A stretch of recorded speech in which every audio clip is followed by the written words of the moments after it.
তো কোনো ভালো একজন হোমিওপ্যাথ চিকিৎসককে দেখান এবং সমস্যাগুলো খুলে বলুন। তার লক্ষণের সাথে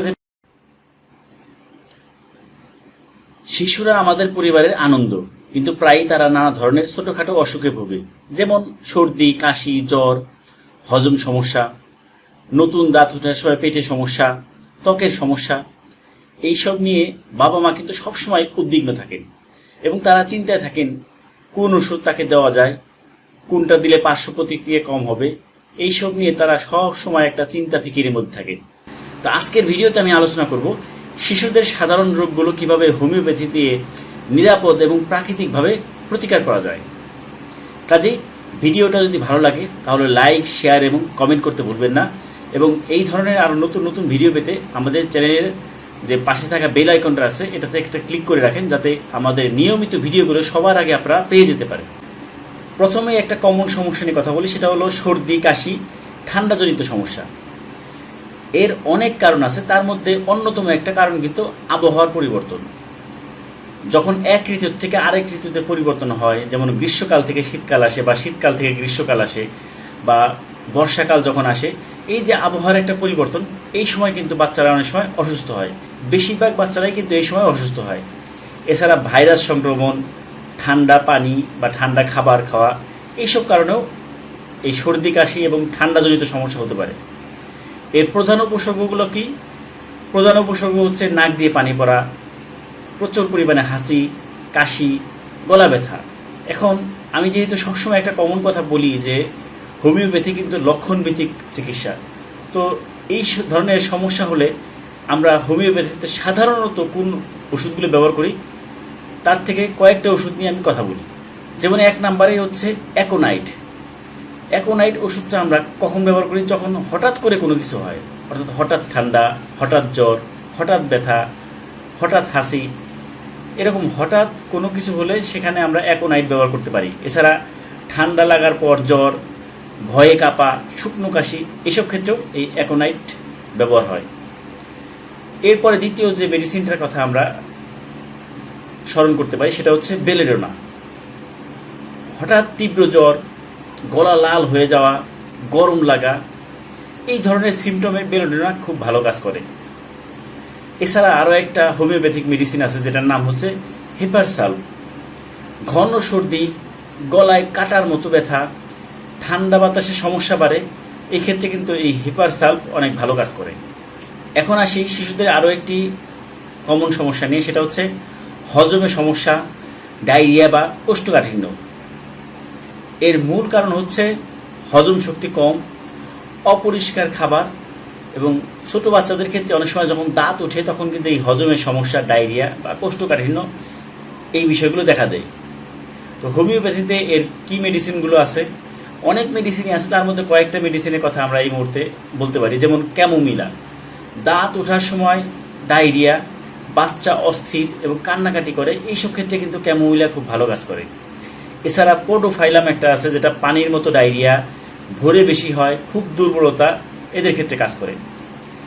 তৃতীয় একটা হোমিওপ্যাথিক মেডিসিন হচ্ছে ব্রায়োনিয়া, যেটা খুব বেশি ব্যবহার হয়, যেটা যাদের কোষ্ঠকাঠিন্য, শুকনো মল, প্রচণ্ড কষ্ট করে মলত্যাগ করে, বিশেষ করে শুষ্কতা ব্রায়োনিয়ার কিন্তু অন্যতম একটা লক্ষণ। এছাড়া আরেকটা মেডিসিন আছে যেটার নাম হচ্ছে অ্যালোমিনা, যাদের দীর্ঘমেয়াদী কোষ্ঠকাঠিন্য, এই ধরনের শিশুদের ক্ষেত্রে এটা কিন্তু খুব ভালো কাজ করে। তৃতীয় যে সমস্যা বাচ্চাদের ক্ষেত্রে হয়, যেটা খুবই কমন, সেটা হচ্ছে জ্বর। এর মূল কারণ হচ্ছে ভাইরাল ইনফেকশন। যেমন ক্লাসে যদি একটা বাচ্চা জ্বর হয়, দেখবেন ধাপে ধাপে ওইখানকার অনেকের জ্বর এসে যায়। এছাড়া দাঁত ওঠার সময় বা ঠান্ডা লাগলে সেই ব্যথার থেকেও অনেক সময় জ্বর আসে। উপসর্গগুলো কি? শরীর খুব গরম হবে, মাথা ব্যথা হবে, ঘাম হবে, দুর্বলতা হবে। এই ধরনের উপসর্গের ক্ষেত্রে হোমিওপ্যাথিতে অনেক ধরনের মেডিসিন আছে, তার মধ্যে একটা বলতে পারি ফেরামফস। এটা জ্বরের প্রাথমিক স্তর বা হালকা গরম বা ক্লান্তির থেকে যদি হয় সেক্ষেত্রে আমরা এটা ব্যবহার করতে পারি। এছাড়া আছে জেলসেমিয়াম, যেটা দুর্বলতা, ঝিমুনি, মাথা ভারী, চোখে ব্যথা, এই ধরনের ক্ষেত্রে আমরা এটা ব্যবহার করতে পারি। এছাড়া মূলত অ্যাকোনাইট, বেলেডোনা, ব্রায়োনিয়া, এটাও কিন্তু জ্বরের ক্ষেত্রে লক্ষণের সাথে মিলে গেলে আমরা ব্যবহার করতে পারি। বাচ্চাদের আরও একটা কমন সমস্যা হচ্ছে ত্বকের সমস্যা। যেমন অ্যালার্জি, ঘামাচি, চর্মরোগ, একজিমা, এইসব জিনিস কিন্তু বাচ্চাদের ক্ষেত্রে প্রায়ই দেখা দেয়। এবং অনেক সময় হয়েছে যে বাচ্চাটা যেখানে পড়ে তার পাশের সহপাঠীর যদি কোনো অ্যালার্জি বা চর্মরোগ থাকে, সেখান থেকে কিন্তু তার পাশের জন্য সংক্রমিত হতে পারে। তো হোমিওপ্যাথিতে এই অ্যালার্জি বা চর্মরোগের কিন্তু অনেক ধরনের ওষুধ আছে।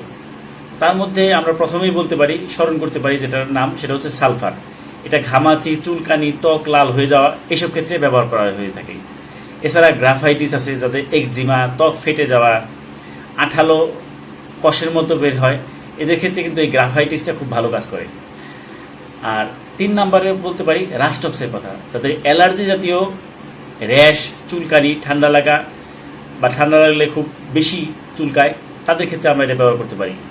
তবে এই অ্যালার্জির ওষুধের ক্ষেত্রে এই সালফারের ব্যাপারটা কিন্তু সব বাচ্চারা সালফার ওষুধটা কিন্তু নিতে পারে না। অনেক সময় আছে সালফারের ক্ষেত্রে ডোজ একটু এদিক সেদিক হলে অনেক সময় তার অ্যালার্জি, চুলকানিটা আরও বেড়ে যেতে পারে।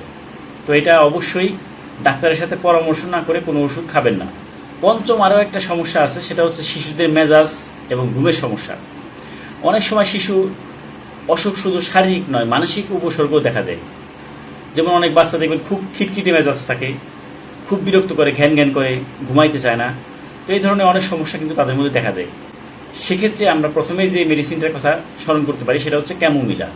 যারা খুব খিটখিটে, কোনো কিছু না পেলে চিৎকার চেঁচামেচি করে, কান্নাকাটি করে, তাদের ক্ষেত্রে ক্যামোমিলাটা কিন্তু খুব ভালো কাজ করে। এরপরে আছে সিনা, খাওয়ার পর পেট চুলকালে, নাক ঘষা, কৃমি সমস্যা, খিটখিটে স্বভাব, এক্ষেত্রে কিন্তু এটা খুব ভালো কাজ করে।